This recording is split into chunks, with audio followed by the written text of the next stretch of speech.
안녕하세요. 개발에 빠진 닭 줄여서 개바닥 팀의 발표를 맡은 이화영입니다. 저희는 뉴스 속보 및 트렌드 제공 서비스를 개발했습니다. 네, 오늘 발표는 프로젝트 소개부터 시작해서 구조, 수행 절차 및 방법, 수행 경과, 그리고 회고로 마무리하겠습니다. 저희는 백엔드 6명, 프론트엔드 1명, 그리고 백엔드 멤버 1명으로 구성되어 있고요. 초기 기획부터 개발, 배포까지 아레나를 명확하게 정해서 균형 있게 업무를 분담했습니다. 네, 저희의 출발점은 이제 실시간 키워드입니다. 실시간 인기 검색어 서비스는 시중에 되게 많지만 이제 왜 이 키워드가 떴는지를 아주 빠르고 명확하게 알려주는 곳은 사실 드뭅니다. 키워드를 눌러서 맥락을 파악해야 되기 때문에 시간이 걸리죠. 그래서 저희는 이렇게 뜨는 키워드랑 핵심 맥락을 한눈에 제공하고자 했습니다. 먼저 레퍼런스로 구글 트렌드, 이제 줌 AI 이슈 트렌드, 그리고 시그널, 실시간 검색어 등 기존 서비스를 분석을 했는데, 실시간 이제 키워드 순위와 정보량은 각각 서비스에서 모두 충분했지만, 이슈들의 핵심 맥락을 파악하기에는 뭔가 뎁스가 있거나 콘텐츠의 플랫폼이 좀 한정되어 있는 등의 한계를 확인했습니다. 그래서 최종적으로 레퍼런스에서 이제 좋다고 생각한 AI 텍스트 요약과 키워드 등락 알림 등의 장점을 살리면서도 뉴스 편중 등 플랫폼의 한계와 커뮤니티 부재를 해결 포인트로 삼았습니다. 저희 차별점은 이제 세 가지인데요. 첫 번째로 사용자에게 실시간 인기 검색어 순위보다 AI로 요약한 핵심 맥락을 먼저 한눈에 전달하는 것에 전점을 두었습니다. 두 번째로는 키워드와 관련된 뉴스 기사와 유튜브 영상을 함께 확인할 수 있도록 제공했습니다. 여기서 유튜브를 넣은 이유는 사실 세대가 지날수록 뉴스라는 정적인 글보다는 영상으로 정보를 접하는 사람들이 많아졌고, 그게 대표적인 플랫폼이 유튜브이기 때문입니다. 영상까지 제공하면 사용자는 좀 더 편리하게 정보를 습득할 수 있을 것이라 봤습니다. 마지막으로 저희가 만든 AI 요약 자칭 포스트인데요. 여기에 회원들이 이제 댓글과 좋아요를 달 수 있게 기능을 제공해서 회원 간의 커뮤니티를 생성했습니다. 그렇게 만들어진 저희 서비스 이름이 꽃기호입니다. 아침을 알리는 닭처럼 정보의 시작을 알려주자는 서비스가 되자는 그런 의미로 이름을 지었고요. 저희 꽃기호는 1시간마다 실시간 급상승 키워드랑 주요 이슈를 탐지하고 다양한 뉴스와 유튜브 데이터를 끊김없이 수집 및 시각화하며 AI 요약을 제공하고 회원 커뮤니티 기능까지 넣었습니다. 이제 그렇게 이제 저희의 서비스 목표를 좀 거창하게 좀 적어봤는데 이제 뭐 개인 알고리즘이 만든 확장 평원과 에코 챔버 현상을 완화하기 위해 사회적 관심사를 한눈에 보여주고 다양한 관점을 탐색하도록 돕는 것입니다. 기술적 목표로는 실시간 대용량 데이터를 안정적으로 수집하고 가공하여 사용자에게 제공하는 데이터 파이프라인을 구축하는 것입니다.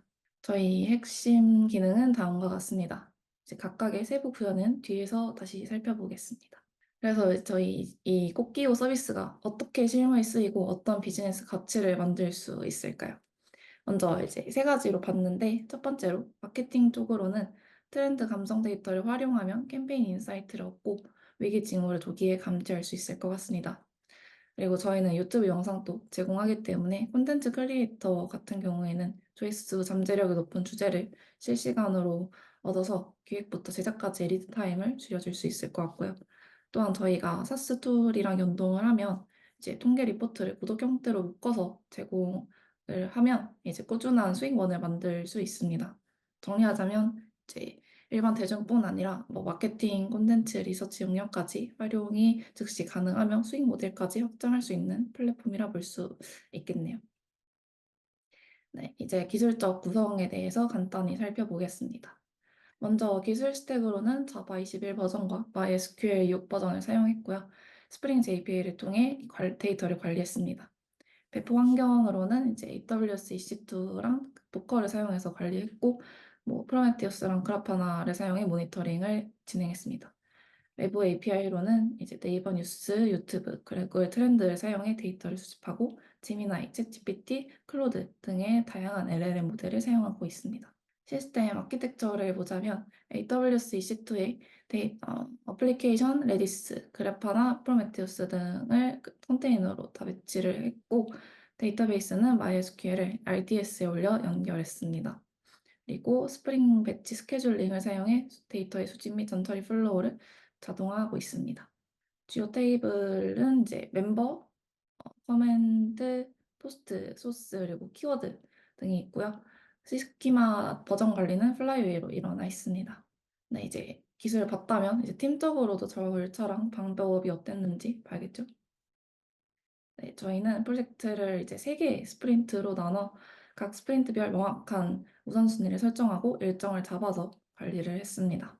그리고 저희는 기술 문서도 집중을 했는데, 이제 ADR이라고 들어보셨을 것 같은데, 이제 프로젝트를 진행하며 나온 기술적 결정 사항을 모두 기록을 해서 의사결정 근거를 모두가 명확하게 인지할 수 있도록 문서화했습니다.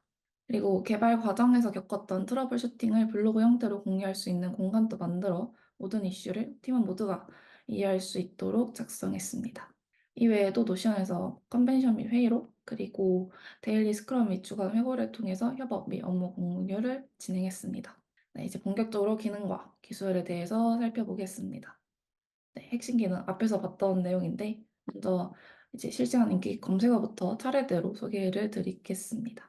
저희 서비스는 구글 트렌드 RSS를 통해서 매 시간마다 인기 키워드를 수집하여 사용자에게 제공합니다. 저희 사이트에 들어가시면 모든 페이지의 오른쪽 섹션에 항상 떠있는 실시간 키워드 차트에서 확인하실 수 있습니다. 그리고 단순히 키워드만 보여주는 게 아니라 이 키워드와 관련된 네이버 뉴스와 유튜브 영상을 키워드당 10개씩 제공합니다.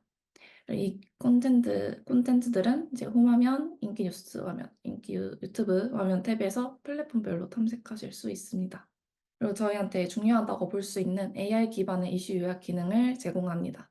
AI가 핵심 내용만 간결하게 세 줄로 요약해서 제공하기 때문에 저희 다 바쁘다 바쁜 현대인들이 중요한 정보를 바로 홈화면에서 즉시 확인할 수 있습니다. 이게 이제 홈화면에서 볼 수 있는 실시간 포스트 리스트고요. 해당 카드를 누르면 이제 포스트 상세 화면으로 넘어가서 전문을 확인하실 수 있습니다. 네, 그리고 보통 실시간 인기 검색어에서 키워드를 누르면 관련 기사들이 막 쭉 뜨던지 아니면 요약 내용이 나오던지 하죠. 근데 저희는 좀 다른데요. 원하는 키워드를 누르면 그 키워드를 기반으로 생성된 과거부터 현재까지의 포스트들이 이제 일목요연하게 나옵니다. 이제 이 기능으로 사용자가 과거의 정보와 현재의 정보를 취합해서 해당 키워드의 이슈 흐름, 즉 변천사를 쉽게 파악할 수 있습니다. 검색 방법으로는 상단의 헤더에서 직접 검색하거나 실시간 키워드 목록에서 키워드를 클릭해서 접근할 수 있습니다.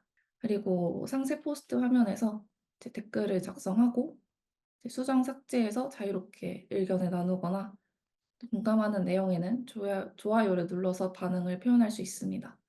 하지만 소통에 있어서 불쾌한 경험을 겪을 수도 있겠죠. 모든 사용자에게 안전하고 쾌적한 환경을 제공하기 위해 이렇게 신고 기능도 추가했습니다. 이런 신고 내역들을 관리할 수 있는 관리자도 필요하겠죠. 관리자 페이지도 만들었는데요. 관리자는 먼저 앞서 말씀드렸던 댓글 신고뿐만 아니라 포스트 신고까지 자세히 사유를 확인해서 승인 및 거부를 일괄적으로 처리를 할 수 있고요. 그 제, 어, 어? 네. 그리고 제목이나 내용을 기반으로 검색하거나 정렬도 가능하며 부적절한 댓글을 작성하는 회원을 강제로 블랙 처리해서 댓글을 막을 수도 있습니다.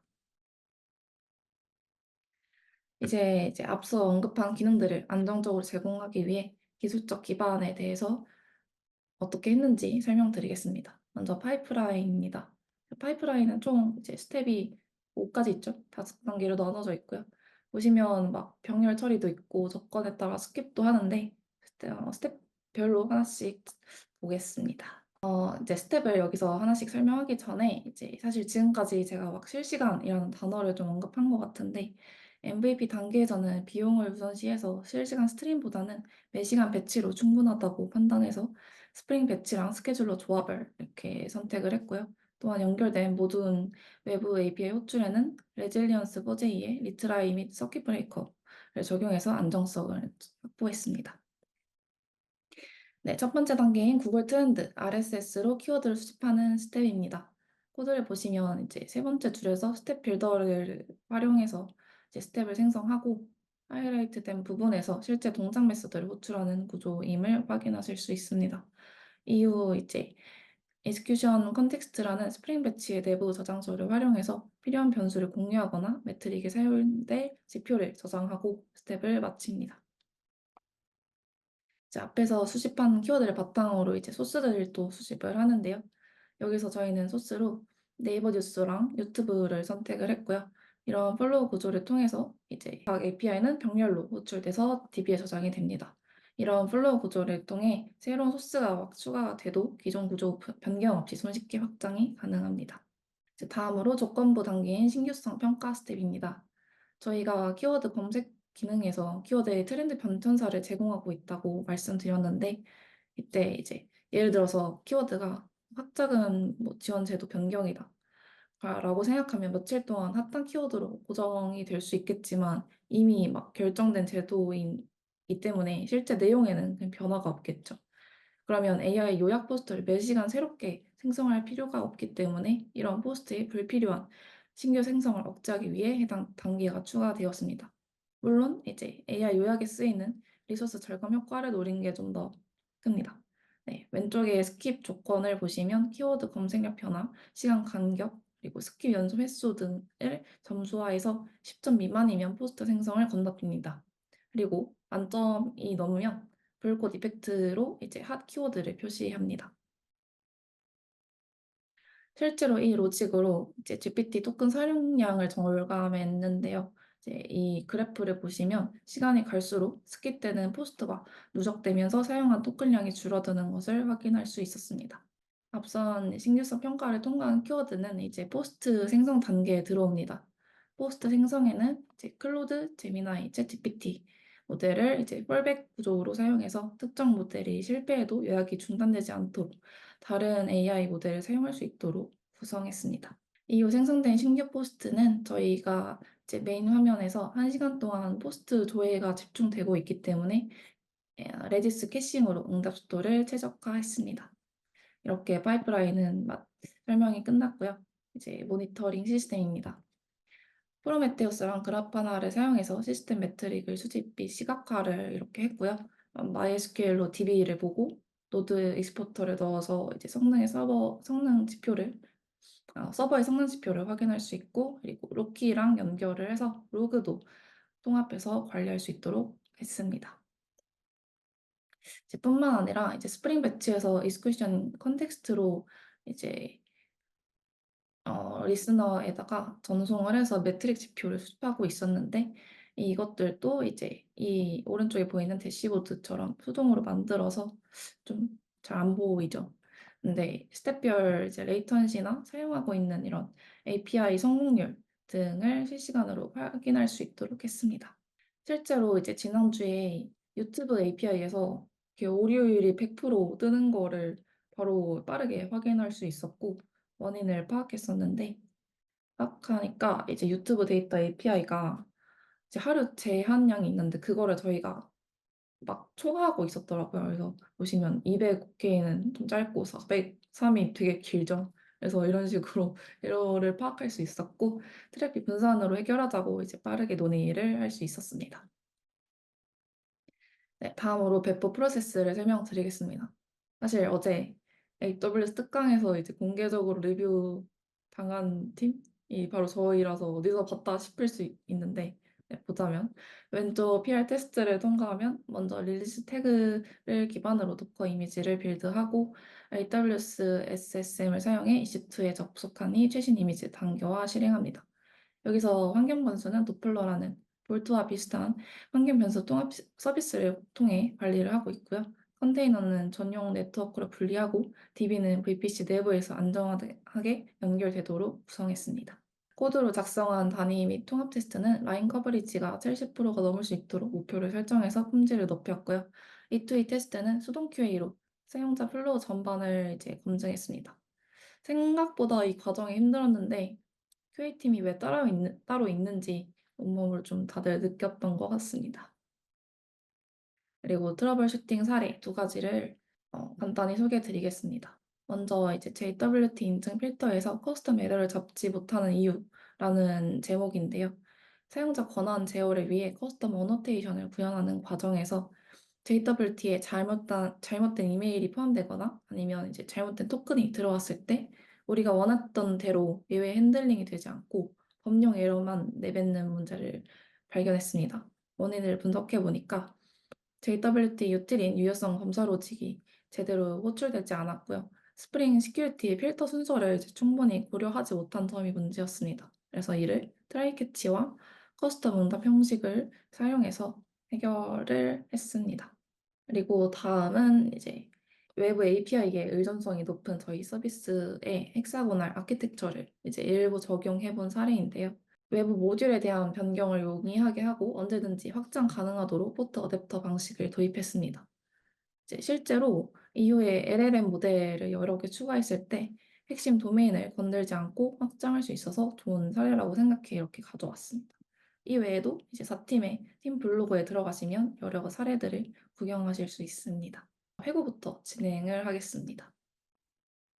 최종적으로 작업의 달성률은 이제 87%, API 연동률은 100%이고요. 이제 기획 관점에서 자체 완성도 평가를 했을 때 100점 만점에 80점을 저희가 줬습니다. 총 3번의 스프린트를 진행하면서 개발 일정상 리소스 할당이 어려워 백로그 남긴 부분이 있었는데 그 부분이 아쉬워 이렇게 점수를 주었습니다. 결과물에 대해 보자면 프로젝트를 진행하면서 잘 수행했다고 생각하는 부분은 장애 및 비정상적인 상황에 대한 대처입니다. 코드적인 부분에서 이제 장애나 예외 상황을 고려하려고 이제 같이 잘 노력을 했고 아쉬웠던 점으로는 이제 서비스의 실시간성이 부족한 점을 꼽았습니다. 현재 이제 스프링 배치를 통해 1시간마다 데이터를 수집하고 있는데 이거를 실시간 스트림으로 디벨롭하는 게 하나의 중요한 과제로 남은 것 같습니다. 이 외에도 대규모 트래픽 대응부터 이제 유료 기능인 키워드 연관 분석 및 통계 개발까지가 향후 스텝들입니다. 네, 그리고 팀적으로 봤을 때는 저희 팀의 장점이 이제 활발한 소통, 회고를 통한 지속적인 발전, 그리고 상세한 문서화입니다. 아쉬웠던 점으로는 이제 2차 스프린트를 마치기 전까지 저희가 API 연동률 파악에 좀 소극적으로 대응해서 문제가 생겼고 결국에 3차 스프린트 때 어, 개발을 하기보다는 이에 대한 대처에 좀 집중을 하면서 여러 백로그를 남겨서 이 점이 아쉬웠습니다.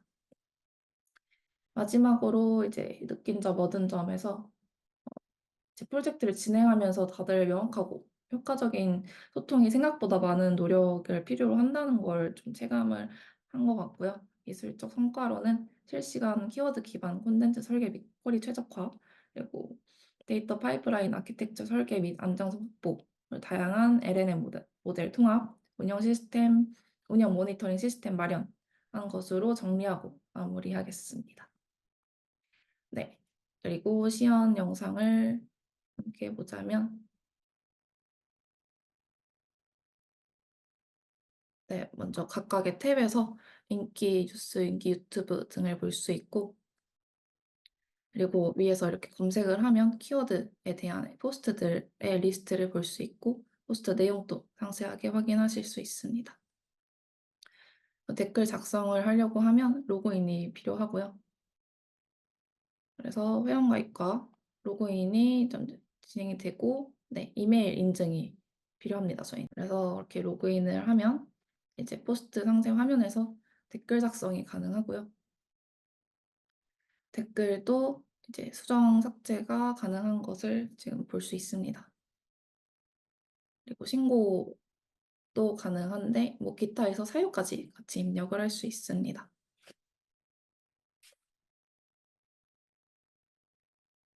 네, 그리고 개인 내 정보 화면에 가려면 비밀번호를 쳐야 하고요. 여기에서 닉네임이랑 비밀번호를 변경하실 수 있습니다. 그리고 포스트도 이제 신고가 가능하고요. 이것도 댓글 신고랑 비슷한 컴포넌트로 구성되어 있습니다. 관리자 같은 경우에 회원 리스트에서 권한 변경을 하는 것과 댓글도 이제 신고된 거 위주로 관리가 가능하고 조회도 최근 신고 순 그리고 신고 횟수 순으로 정렬해서 볼 수 있습니다.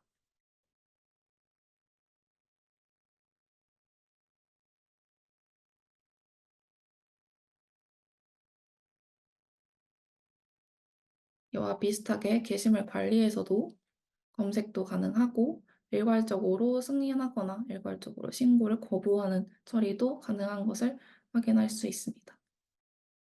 네, 이상으로 발표를 마치겠습니다. 감사합니다.